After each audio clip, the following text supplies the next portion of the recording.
Welcome to Hockey Whiz Talks podcast. In this episode of Infamous Contract Disputes, I feature Eric Lindros. In this podcast, I'll be starting my first of many episodes where I talk about infamous NHL contract disputes. The first one is the contract dispute between Eric Lindros and the Quebec Nordiques. Eric Lindros was hyped as a generational talent entering the NHL. He was a unicorn, a Shaquille O'Neal type player on skates, blessed with unique grade skill, but was built like Superman. There has never been a prospect quite like him.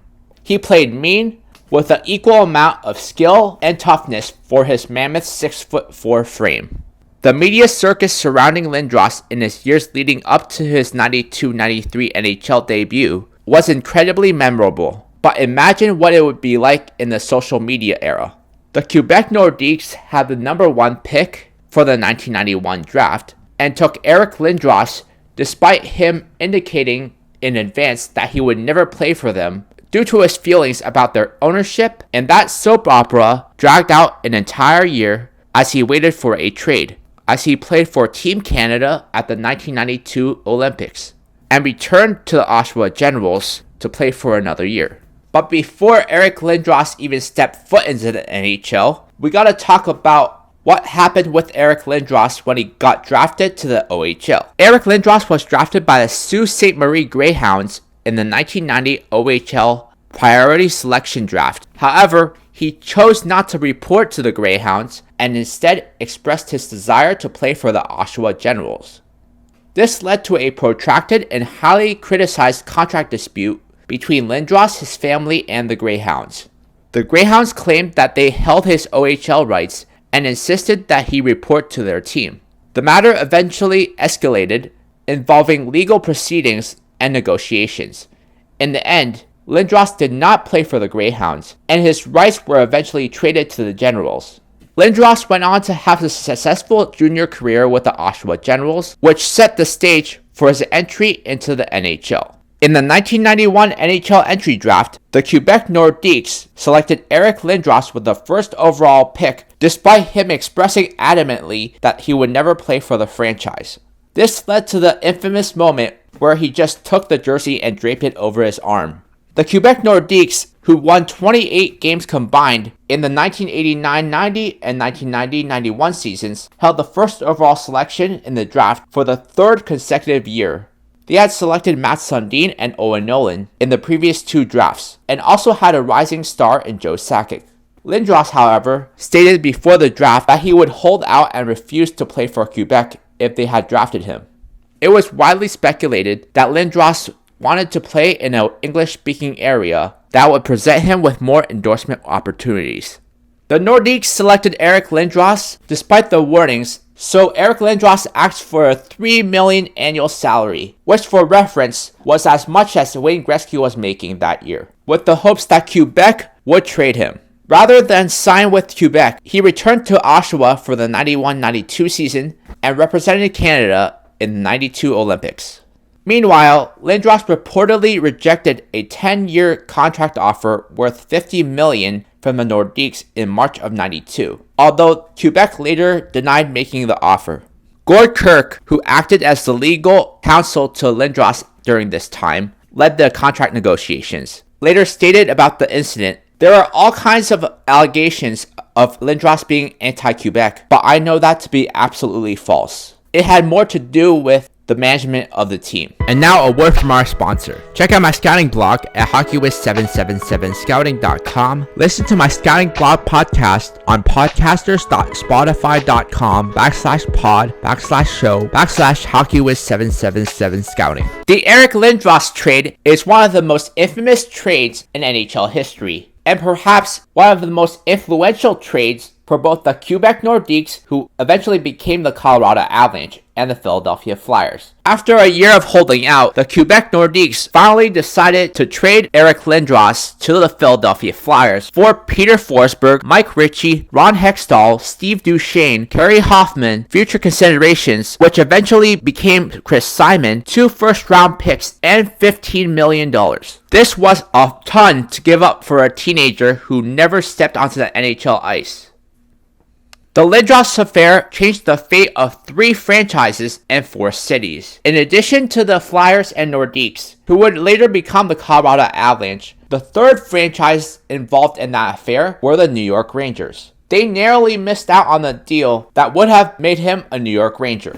Not surprisingly, for a player as highly hyped as Eric Lindros, he was highly coveted, so the Flyers weren't the only suitor trying to covet him. Besides negotiating with Philadelphia, Marcel Aubut also negotiated a deal with the New York Rangers, and struck a deal that would have reportedly brought back Sergei Nemchinov, Tony Amonte, Alexei Kovalev, James Patrick, and either Stan Beesbrook or Mike Richter, multiple first-round picks, and $20 million, a gargantuan deal in its own right. Mass confusion followed. In fact, Russ Farewell, the Flyers GM at the time, was already on his way to the draft after speaking with Lindros, thinking he had a deal. He later stated, "At some point, I had been told he had been traded to the New York Rangers, and then I was told Quebec traded him to the Philadelphia Flyers." So the Flyers obviously filed for a grievance with the NHL, which led to a lengthy, high-profile arbitration process. On June 30th, after a 5-day hearing in which arbitrator Larry Bertuzzi reviewed more than 400 pages of notes and called 11 witnesses, including Lindros himself, he issued an 8-page decision that sided with the Philadelphia Flyers.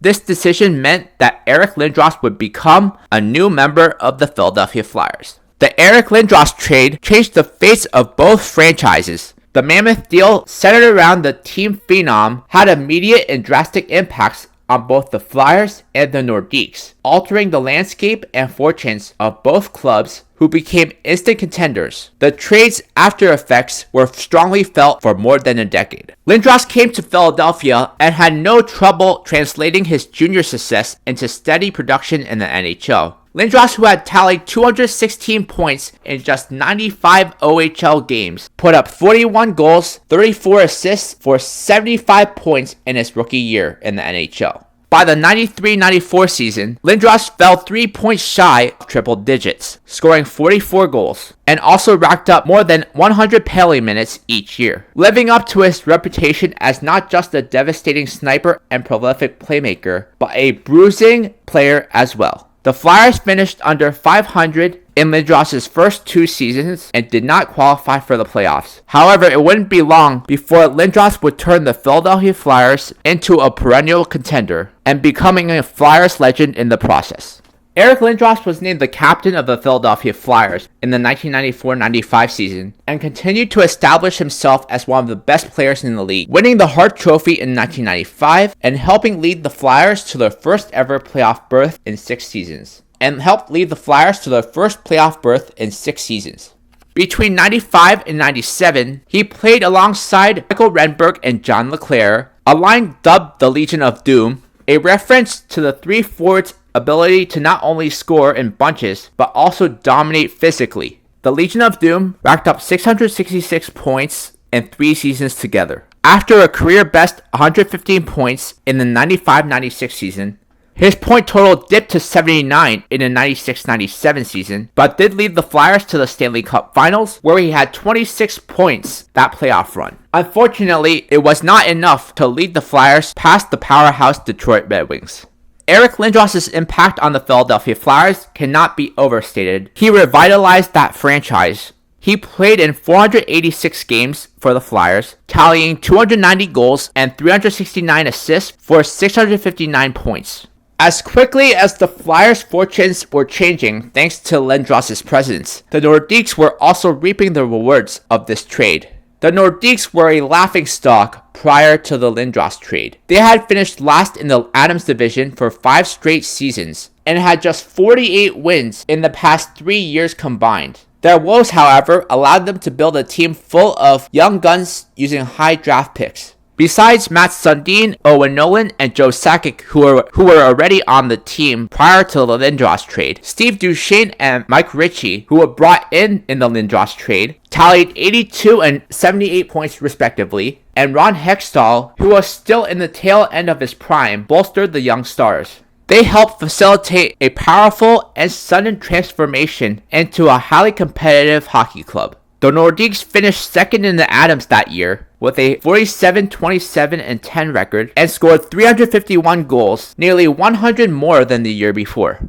The Nordiques took a step back in 93-94, failing to qualify for the postseason. By then, some pieces of the trade had moved on and they had used their draft picks. They had selected Jocelyn Thibault with the 10th overall pick in 93 and traded away the other. They also sent Ron Hextall to the New York Islanders after a single season in exchange for Mark Fitzpatrick and a first-round pick, which they used to select Adam Deadmarsh, 4 picks after Jocelyn Thibault. But perhaps the biggest part of the trade for the Quebec Nordiques was eventual Hall of Famer Peter Forsberg. Peter Forsberg, who never actually played for the Quebec Nordiques, was a massive part of the Colorado Avalanche, became an instrumental part of the core when they moved to Colorado, and alongside Joe Sakic and Patrick Roy, who they acquired in 96 from Montreal, became part of the Colorado Avalanche dynasty in the late to early 2000s. Although the Quebec Nordiques did not win the Stanley Cup, the fingerprints of the players involved in the Eric Lindros trade are all over the 1996 Stanley Cup Colorado Avalanche championship team. Peter Forsberg, Adam Deadmarsh, and Mike Ritchie all played a key role on that team, as did superstar goalie Patrick Roy, who the Avalanche were able to acquire from the Montreal Canadiens in a package centered around Jocelyn Thibault. Speaking of Peter Forsberg, he went on to become one of the best Avalanche of all time, as the Swede tallied 741 points over 9 seasons with the team, posting 6 campaigns with 80-plus points and never having a negative plus-minus rating.